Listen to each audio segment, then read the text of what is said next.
breakfast while I talk about what I notice women being burnt out as a mental illness. Let's make breakfast while we talk about you feeling burnt out. Let me tell you something. You might not be tired, you might be burnt out.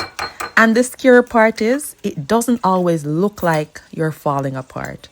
Sometimes it looks like this: still getting up every day, still taking care of everyone, and even still showing up as your usual self, doing all the things every day, but feeling completely drained inside.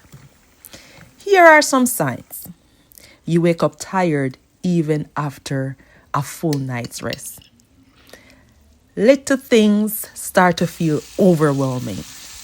You feel disconnected even in a full room with friends or family.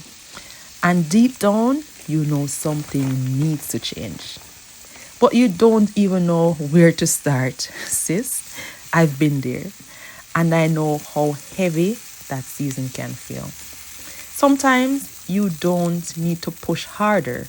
You just need to rest. Now, tell me how this breakfast is coming along. Because I don't like vegetables. That's a fun fact about me.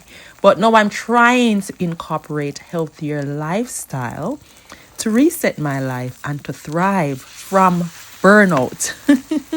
So I'm trying to find things to refuel and to replenish myself.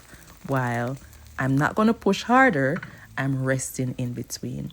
And of course, I have to filter in some Jamaican cheese because Easter done and we still have cheese left in the fridge.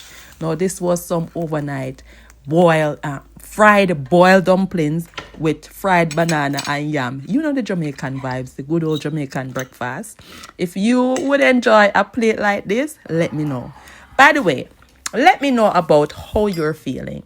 Have you been experiencing any of these burnout signs lately? Think about it and let me know in the comments. Anyways, the breakfast was so good. Don't forget to like, follow, and subscribe.